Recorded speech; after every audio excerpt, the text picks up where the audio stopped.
This is the Daily Thunder podcast, another recap edition. I am here with Brandon Rahbar, and we have a lot to talk about. Yeah, there's this team, man. I don't know if I've ever seen three more impressive back-to-back losses. Back-to-back losses. Yeah. Like in the history of watching this Thunder team, I can't think of three times in a row where they lost, and I was like, man, that was impressive. Each single time, like that, no way should they've been in any of these games. Yeah, just I'm blown away by this team. So they dropped this one tonight, 97-95 to Denver, at Denver, and Denver's first lead in the game came with about a minute and 25 seconds left after, I believe it was a Jokic basket, put them ahead by one. So they led for 46 and a half minutes tonight. Like it was unbelievable. And again, really playing with the minimum amount of players, playing with 8 guys, no point guards, Diallo and Williams and Horford doing a lot of the ball handling and creating. It's really makes no sense. It's fun to watch. It's encouraging. It says so much about the organization as a whole. It says so much about the coaching staff. There's just so much continuity all the way down from top to bottom. So kudos again for another fantastic effort. And we can get into kind of why they dropped this one. Denver really played 8 guys as well. Every starter played over 30 minutes, and then they got 18 minutes, almost 19 from RJ Hampton, the rookie. Monte Morris played 17, almost 18 minutes, and Jermichael Green played 16 minutes. And everybody else is over 30 minutes. They played the starters a ton in the second half. Oklahoma City went up huge in the first half, as they have been. It feels like they start the game 8-0. I mean, we get spotted 8 points and a timeout every single game. Yeah, I'm looking at the numbers also, and I just every time, I'm sorry, I'm just heading in a different direction. It's like different players each game are the ones stepping up. Like it could be Kenrich Williams one game. Well, it's kind of been Kenrich Williams every game. Amadou Diallo every game. But then like Justin Jackson out of nowhere scores 20 points. You just got all these guys. When you have guys that are all bought in and all play so hard and they play so smart, the Thunder are out-talented every night. I mean, this is the Nuggets. Even without Jeremy Grant, this is still the team that went to the Western Conference Finals last year. Yep. And then, of course, the Lakers, even without Anthony Davis, they have the best player in the world on their team. The Thunder have no business without any point guards or their best player or 2 of their top 3 or 4 best players to be in any of these games. But this just shows how much effort and will and playing the right way and the smart way, how far they go. It's just impressive. It's like a coach's wet dream watching this team. I mean, honestly. I mean, even though they're losing, I mean, it's funny, we're going on, and yeah, they've lost 3 in a row, but context-wise, these are all wins. And just strictly from Coach Dagnall's perspective, this is kind of the best position. Like they have 0 expectations to win, and yet and they aren't winning, and yet he's getting a ton of credit for how they're playing. That's got, for a first year head coach, it's got to be a pressure-free situation that he's thriving in. I saw a tweet tonight from Bobby Marks that I thought it's about the Spurs, but I felt like it applied to Oklahoma City as well. It says the Spurs have executed the blueprint that you can develop players and also compete at a high level. The key ingredient, identifying the right veterans to buy in and accept a certain role on the team. He said there is a flawed logic that veterans on an expiring contract have to be traded if that team is not, quote, elite. There is no better development for a young roster than playoff basketball. Obviously, the Spurs are in a little bit of a different spot, but it made me think of the veterans that Oklahoma City has on this team and how hard they play and how encouraging they are.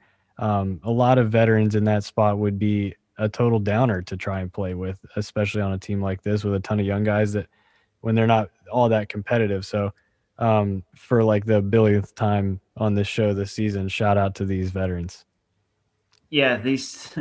I mean, I don't know what Sam Press is going to do with all these guys. Honestly, I mean, when you look up and down the roster, obviously SGA is untouchable. You think Lou Dort's obviously untouchable, and Baisley. But when you talk about vets and guys who aren't on rookie contracts, Diallo, he's expiring. What's he going to do? Is he going to trade Diallo? Is he going to pay Diallo? Is he going to let Diallo walk? You can't just let him walk after developing him. You're either going to pay him, match him, or trade him at the deadline. And then like Kenrich Williams, I mean, Justin Jackson, Mike Muscala, Al Horford, George Hill. The Thunder are so competitive, but do they really want to be this competitive? If they're doing this against the Lakers and the Nuggets, what's going to happen when they're playing, the Bulls and the Cavs and the Magic and the teams that, they're fighting for a Cade Cunningham or Kuminga with? They're going to beat those teams. They've already been beating those teams this season. And, that's where I wonder when you talk about vets and you talk about this OKC team and you talk about trading, I don't know what Presti's plan is. You think Hill for sure is the only, absolute one that's going to go. But Kenrich Williams and Mike Muscala and Hamidou Diallo and guys like that, they're winners. They're like difference makers. They can mean the difference between, a win and a loss. And a handful of those can mean the difference between a Jalen Suggs or a Zaire Williams. And that's big. Yeah, it is big. It's very big. And you mentioned something there that Lou Dort is untouchable that I want to talk about. I've been meaning to talk to you about this all day, actually. Last night, I was listening to Bill Simmons' podcast, and he talked about Well, I can already tell you I'm going to disagree with whatever he said. Continue. That's exactly why I'm bringing it up. So, so Lou Dort, he talked about them potentially trading Lou Dort, which is something that I had mentioned early in the season to you. Like, what is his value? Do you think it's a possibility? Because he has grown so much on the offensive end, he doesn't feel like a project, really, whereas he did feel like that, especially when he started a lot at the beginning or at the middle part of last season.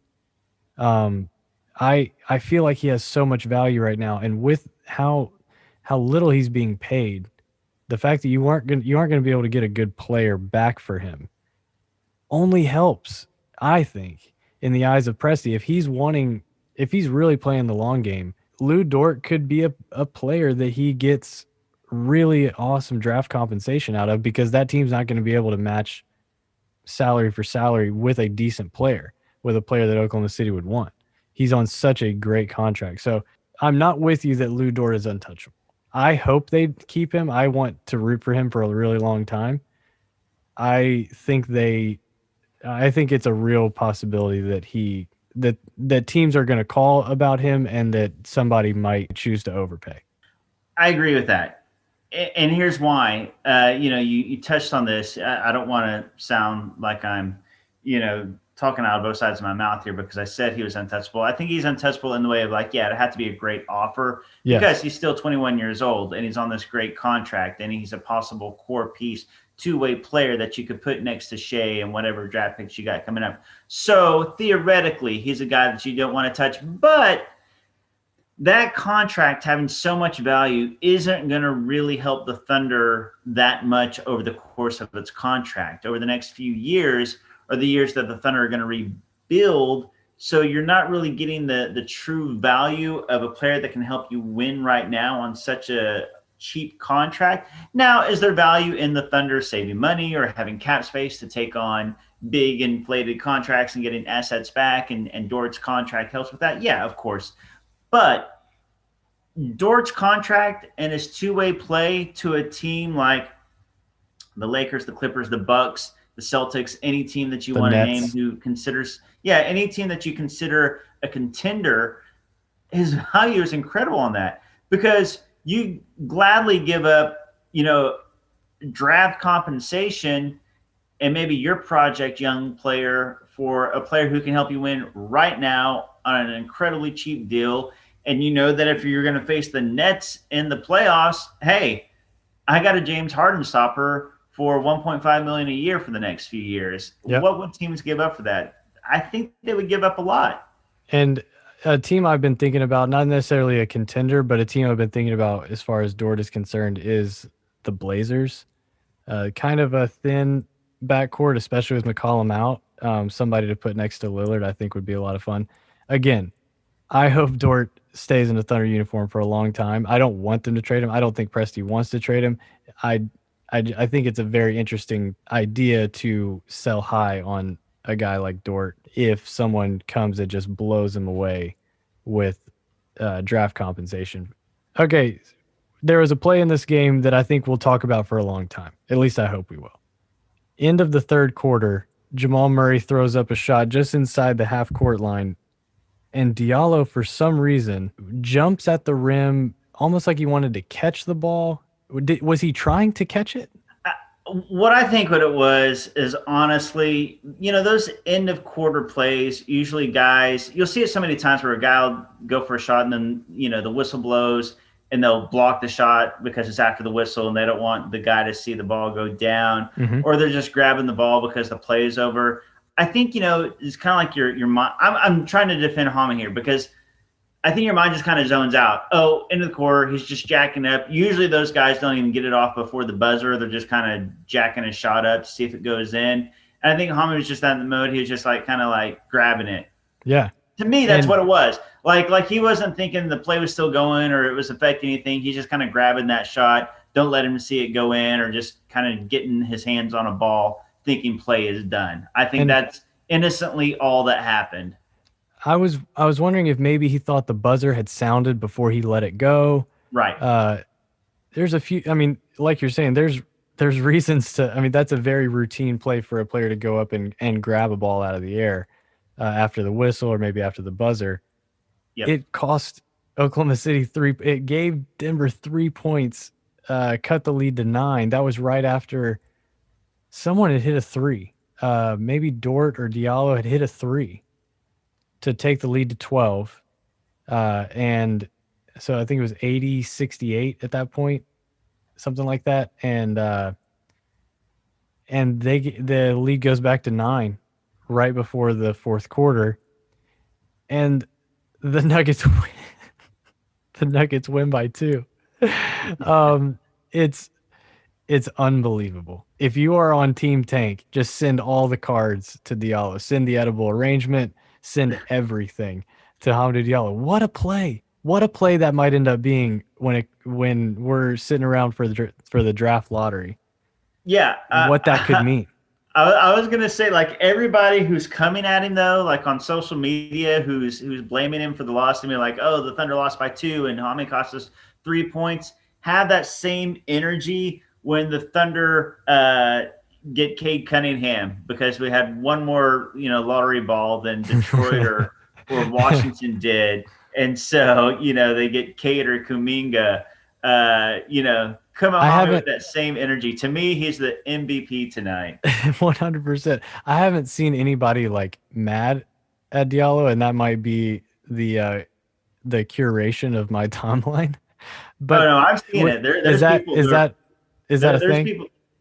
Yeah, there's some people coming at Hami for his decision making tonight. But That is interesting because it's such a he's been playing so well. He played another really strong game tonight. Again, he's being asked to play the toughest position in the game, and he doesn't play that position. This is brand new. It's not something that he's used to, and he's doing a decent job. Like, they are generating good looks. They generated good looks for most of the game, with 8 players playing at altitude, playing at big minutes. They wore down just like they did in those 2 Laker games. But to hang, I mean, to hang the entire game on Diallo is overstating it. I don't mean to do that. But I am just bringing to light the fact that was a 3-point play and they lost by 2 from a lottery ball, a ping pong ball, uh, a standpoint, because that it could end up being such a as big as the Muscala 3 was in the bubble last year. That might be your answer on the other Right. end. Yeah.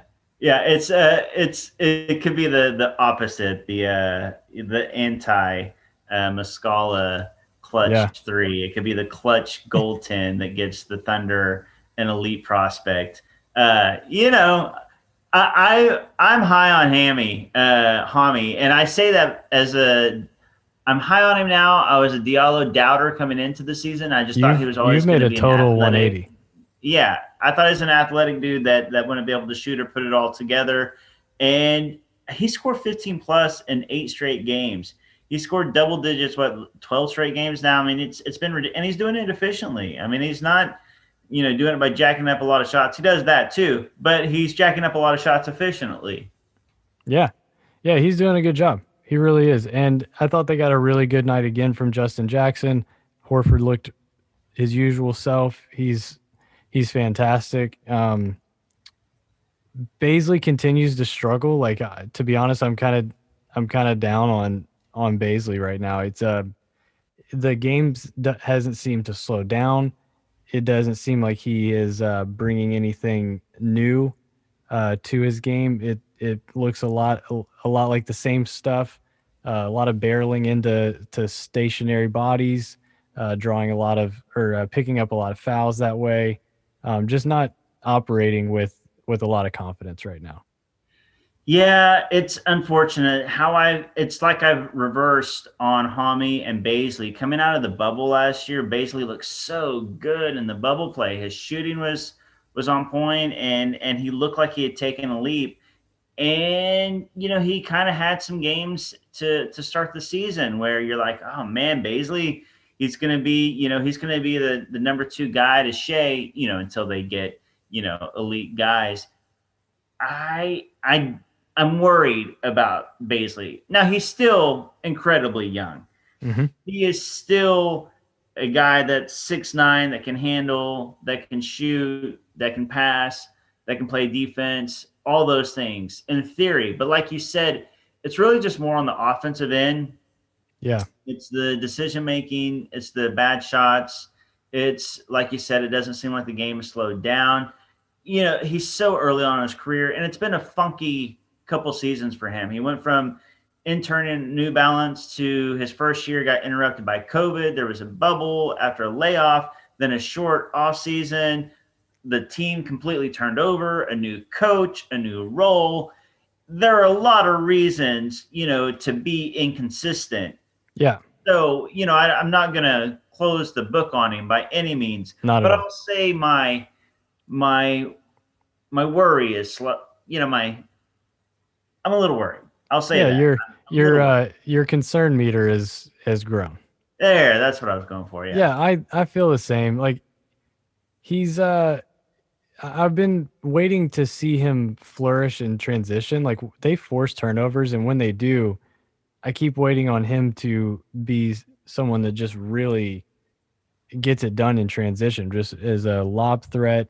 He's so fast, but typically when he gets below the free throw line in transition, he has either a guy in front of him to begin with, or he has let someone uh, get back into the play, and then he just comes to a complete stop, like huge strides that take forever, and it looks like he's waiting on contact. Maybe he doesn't want the contact, but he knows it's coming. I'm not sure what it is, but the transition game from him looks at times as rough as it did for Cephalosha back in the day. Yeah, that's a good comparison. And Cephalosha was ended up being a very valuable rotation player, and I still have hope that Baisley will be a valuable role player. Yeah, My optimism that he could be, kind of a budding star is starting to dwindle some. Again, it's early. It's way too early to say, but the glowing optimism is starting to damper a little bit. But I still think at worst he'll be a solid role player in the league. Yeah, I'm with you. I'm with you. Um, and we're rooting for Diallo, or we're for Baisley.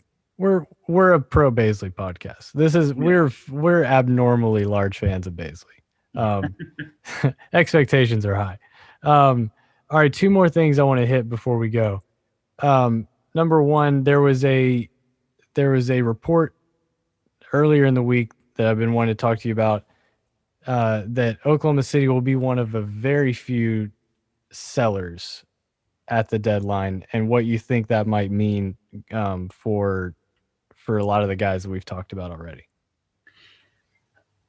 I think I would be much more surprised if I heard that the Thunder weren't a seller. I mean, they were sellers every 2 hours in the off season, and I expect once somebody kind of starts the dominoes, then Thunder will be very involved. I think with absolute certainty, George Hill is going to be traded.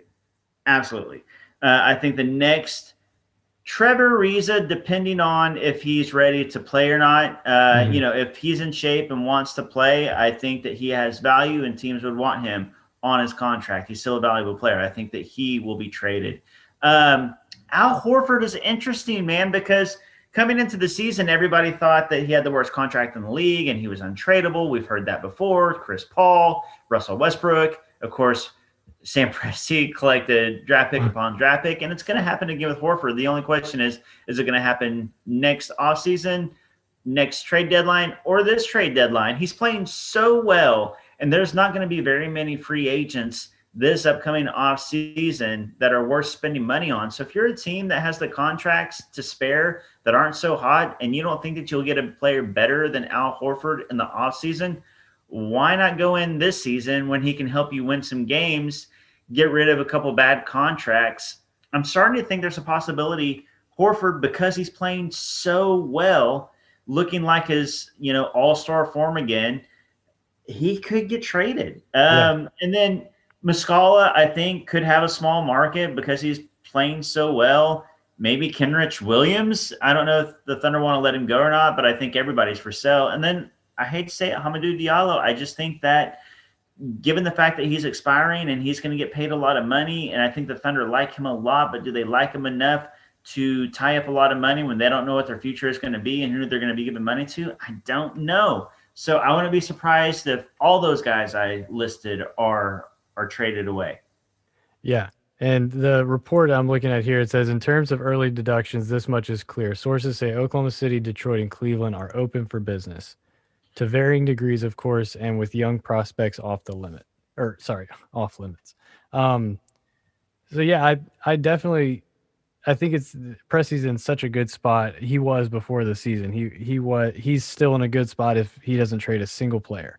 Yeah. He's in such a good spot. But given that there are so few sellers at this point, and it's so clear already, this early in the process, that there are just very few sellers, the price for, I think he's going to be able to get more for these guys than he would in a different market. I think Cray and I talked about that a couple nights ago, but it's very exciting heading to the deadline to watch a guy like Presti, who is elite when it comes to this stuff. He is elite with that phone. And if you're a fan of another team, you almost don't want your GM to pick up the phone and call Presti. Like, usually ends really bad for you. So it's very exciting for a guy like Horford playing well. Obviously, people know what teams know what George Hill can give them. He's a fantastic role player on both ends. So yeah, it's going to be a lot of fun. The other thing I wanted to ask you about was, real quick, do we know any more on SGA? Is this just them being very precautionary, or is there more to it? Yeah, it's definitely being, just very cautious with their young star player.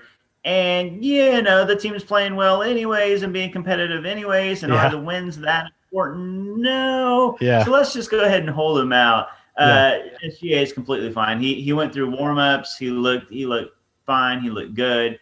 No worries whatsoever about SGA's health. Excellent. The other player was Maladone. Have they? Did he test positive? Was he the one player that tested positive, or are they just holding him out because of contact tracing? What is that? dude, the Thunder are tighter on their COVID uh, information than the JFK files. Like I didn't good. know where you were gonna go, but I love that. Love I that. was trying to decide like which government thing I wanted to go with. No, that who knows? I don't think Sam Presti's wife knows what's going on with Tim Howlett, whether he uh, actually got COVID or if there's just contact tracing, if he was at Crest and walked by somebody who may have had it, and so they're yeah. holding. I do not know, and I don't think anybody does. So Shams tweeted a couple of days ago, may have been yesterday, that for their most recent round of testing, only one player in the entire league tested positive. And given that it's so difficult to find anything out with Oklahoma City, it made me wonder: is he that player? Is he patient whatever at this point, or is it somebody else? And even Shams Charania couldn't even get the information out of Oklahoma City. So we'll see how long Maladon is out. The other thing I wanted to talk to you about was the OKC Blue played a game today, and more specifically, Jonathan Kaminga buried our guy Poku under the rim on a pretty sick dunk. I was curious your thoughts and if you saw that. Yeah, I watched the game today, and Poku looked like he did with the Thunder. He Hmm. missed a lot of shots. He turned the ball over a lot of times in pretty bad ways, but he defended pretty well. He got a bunch of blocks. He got a bunch of rebounds, and he ended up getting a couple of threes to go down, after quite a few attempts. Uh, that's just kind of who he is right now. And as far as Kaminga goes, yeah, I mean, they're on different levels right now. I mean, I'm still hopeful for Poku. I'm actually pretty hopeful for Poku. He's so young, youngest player in the NBA. You can't draw any conclusions on anything he's doing quite yet. For sure. He is as raw as they come. He is a work in progress. But as far as Jonathan Kaminga, Tool boy. he looks legit. If he is, I think he may have passed Jalen Suggs for me. Like I have right now, absolutely Kate Cunningham number one and Evan Mobley number two, and I kind of have Kuminga and Suggs as 3A and 3B, and I think they're a tier above Jalen Green now. I think he's kind of alone in the five spot, and Cade is kind of his own spot, and then you got Mobley, Kuminga, and Suggs in that second tier together. That was where I was going next, was where you thought after a couple games you thought Kaminga, if he had moved up for you at all. Um I think it's right now, I think it's Cade and Kaminga in 1-2. Um I love Suggs. I would put him over Mobley. I would take those three uh, in that order.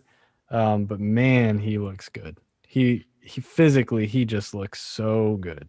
He looks like an NBA player already. I mean, Hmm. and you can add even more muscle to that, more strength, more size to it.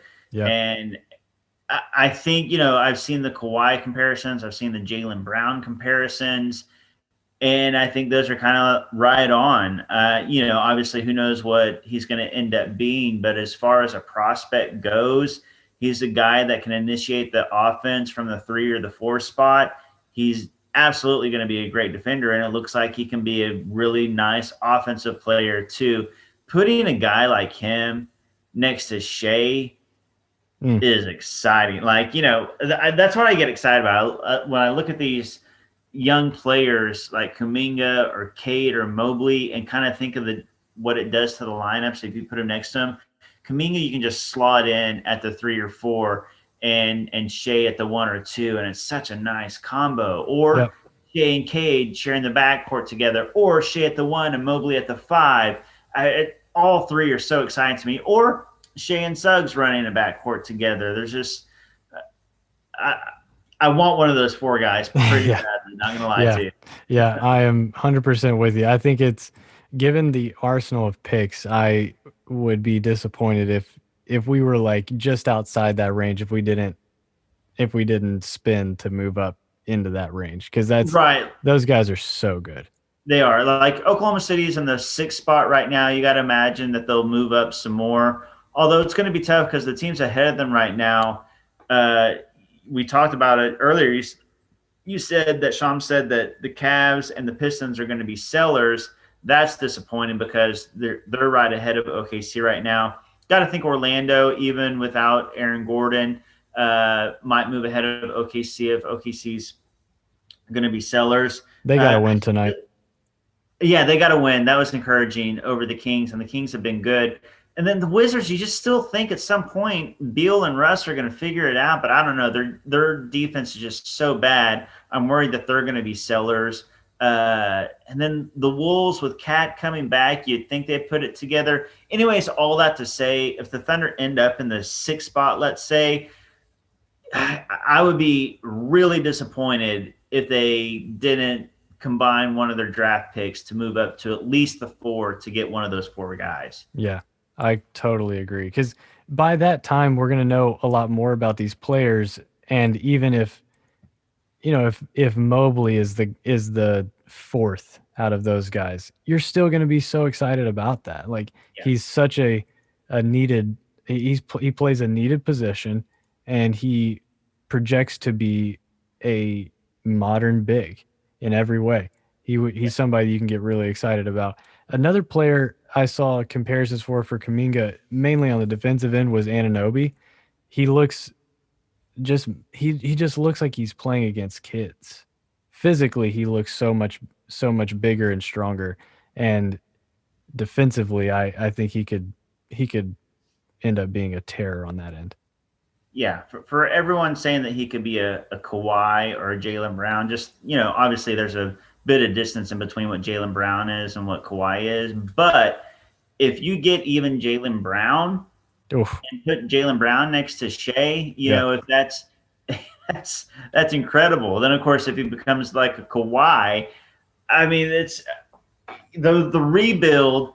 If you starting your rebuild with Shea, who's playing like an all-star this year, and you get a Jaylen Brown type to put next to him, and then you still have 100 draft picks, first-round draft picks to come, and a ton of cap space, the Thunder rebuild is accelerated. I mean, it's going to be just incredible. That's why it's so important to get one of those guys. I mean, that's why it's so exciting to think about. And that's why a play like Diallo made tonight, we can talk about and not be incredibly disappointed because we're chasing some playoff spot.